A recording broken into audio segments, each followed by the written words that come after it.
नमस्कार, मैं हूं आशीष कुमार सिंह और आप देख रहे हैं मोदी फैक्टर। मोदी फैक्टर में हम प्रधानमंत्री मोदी से जुड़ी हुई खबरों का गहन विश्लेषण करते हैं। मोदी फैक्टर के इस एपिसोड में आज हम बात करेंगे बलिया लोकसभा सीट के बारे में। जी हाँ, बागी बलिया के बारे में। देखिए, बलिया की जो लोकसभा सीट है वो पूर्वांचल की एक महत्वपूर्ण सीटों में से है। बिहार और उत्तर प्रदेश की सीमा पर सटे इस लोकसभा सीट में कुल 5 विधानसभा सीट आती हैं। पिछली 2 बार से यहाँ पे बीजेपी का कब्जा है और बीजेपी तीसरी बार यहाँ से हैट्रिक मारना चाहती है। वैसे बलिया के मिजाज के बारे में अगर बात करें तो हमेशा ये कहा जाता है कि यहाँ के लोगों के तेवर हमेशा बगावती रहते हैं और इसकी बानगी हम 2022 के विधानसभा चुनावों में भी देख सकते हैं। चुनाव हुए, नतीजा आया, 5 में से 4 सीट विपक्षी दलों के पास में चली गई, जबकि बीजेपी को सिर्फ 1 सीट हासिल हुई। बहरहाल इस बार फिर 2024 के चुनाव में बीजेपी ने वीरेंद्र सिंह मस्त का टिकट काट दिया है, जो यहां से मौजूदा सांसद थे। उनकी जगह पूर्व प्रधानमंत्री चंद्रशेखर के बेटे नीरज शेखर को टिकट दे दिया गया है। नीरज शेखर इससे पहले समाजवादी पार्टी से भी सांसद रह चुके हैं, लेकिन मौजूदा समय में वो राज्यसभा में बीजेपी की ओर सांसद थे, लेकिन अभी वो इस्तीफा दे चुके हैं। वैसे वीरेंद्र सिंह मस्त से पहले उन्हें भरत सिंह का टिकट काट कर दिया गया था। वीरेंद्र सिंह मस्त की बात कर लेते हैं कि आखिर उनका टिकट कटा क्यों। दरअसल बैरिया एक विधानसभा है और वहां से सुरेंद्र सिंह विधायक होते थे। सुरेंद्र सिंह और वीरेंद्र सिंह मस्त के बीच में लड़ाई हो जाती है। सुरेंद्र सिंह आरोप लगाते हैं कि वीरेंद्र सिंह ने जमीन हड़पी है।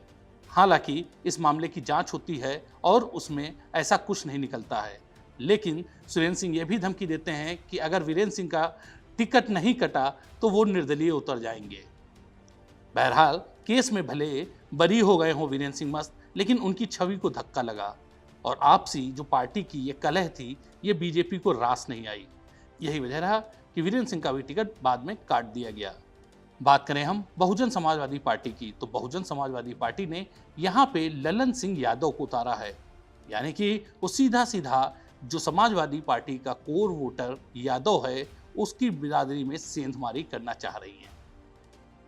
समाजवादी पार्टी ने कांग्रेस के साथ गठबंधन किया हुआ है। ये सीट सपा के हिस्से में आई है। सपा ने यहाँ 2019 की ही तरीके से अपना ब्राह्मण चेहरा सनातन पांडे को रिपीट कर दिया है। बहरहाल अगर यहाँ पे हम सपा, बसपा और भाजपा के टिकट वितरण पर नजर डालें तो सभी दल जातिगत समीकरणों को साधते हुए नजर आ रहे हैं। आइए जीत हार की चर्चा करने से पहले एक नजर हम डाल लेते हैं बलिया लोकसभा के जातिगत समीकरण पर। बलिया में ब्राह्मण मतदाताओं की संख्या सबसे ज्यादा है, ये लगभग 3 लाख हैं। इसके अलावा यादव, राजपूत, दलित, इन लोगों की संख्या लगभग 2.5 लाख के करीब है। वहीं भूमियारों की तादाद 1.5 लाख के करीब है, जबकि मुस्लिम मतदाता यहाँ पे 1 लाख के लगभग हैं। बलिया के दोआबा क्षेत्र में ब्राह्मण मतदाताओं की संख्या सबसे ज्यादा है। बात अगर हम 2019 के इलेक्शन की करें तो बीजेपी को यहाँ पे चुनाव में 47% वोट मिले थे, जबकि सपा बसपा आरएलडी के गठबंधन को 46% मत हासिल हुए थे, यानी कि मुकाबला बेहद करीबी था और कड़ा हुआ था। बीजेपी महज 10,000 वोटों से ये सीट जीतने में सफल रही थी। लेकिन इस बार समीकरण बदले हुए हैं। अगर हम परिस्थितियों और तथ्यों पर नजर डालें तो बीजेपी इस बार बलिया में काफी मजबूत नजर आ रही है।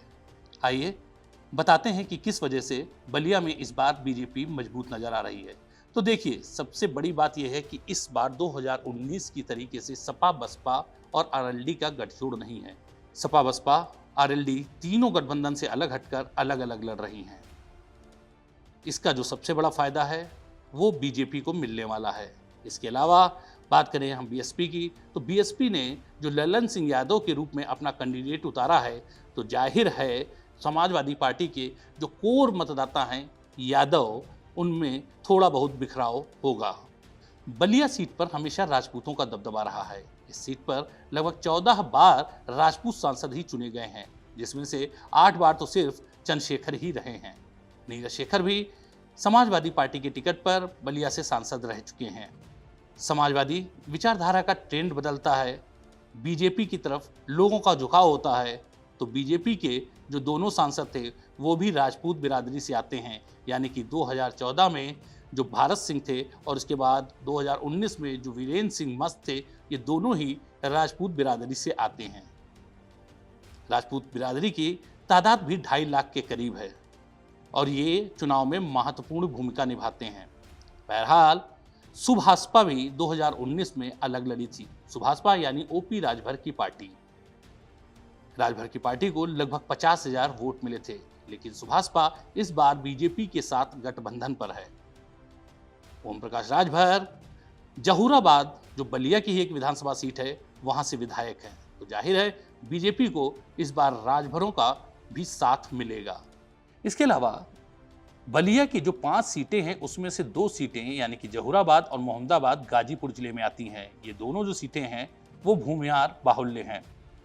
मुख्तार अंसारी की मौत के बाद जिस तरीके से अखिलेश यादव वहां सांत्वना देने पहुंचे थे, उससे भूमिहारों में खासी नाराजगी है, क्योंकि उनका मानना है कि जब कृष्णानंद राय की हत्या हुई थी उस समय मुलायम सिंह की सरकार थी और जब इस समय मुख्तार अंसारी की मृत्यु हुई है तो कहीं ना कहीं भूमिहार समुदाय के अंदर ये बात एक तेजी से चल रही है कि बीजेपी ने ही उनका बदला लिया है।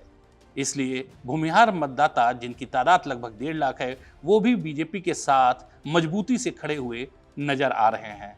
बात करें अगर हम दलित मतदाताओं की, तो जाटों की अगर हम छोड़ दें तो बलिया में पासवान और धोबी जैसी जो दलित जातियां हैं वो बीजेपी के साथ हमेशा लामबंद नजर आई हैं।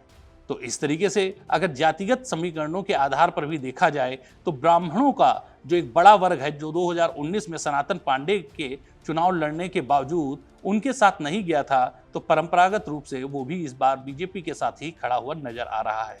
बहरहाल अगर हम सभी आंकड़ों, तथ्यों और मौजूदा परिस्थितियों पर नजर डालें तो ये बात साफ है कि बलिया में बीजेपी को इस बार कोई भी चुनौती देते हुए नजर नहीं आ रहा है।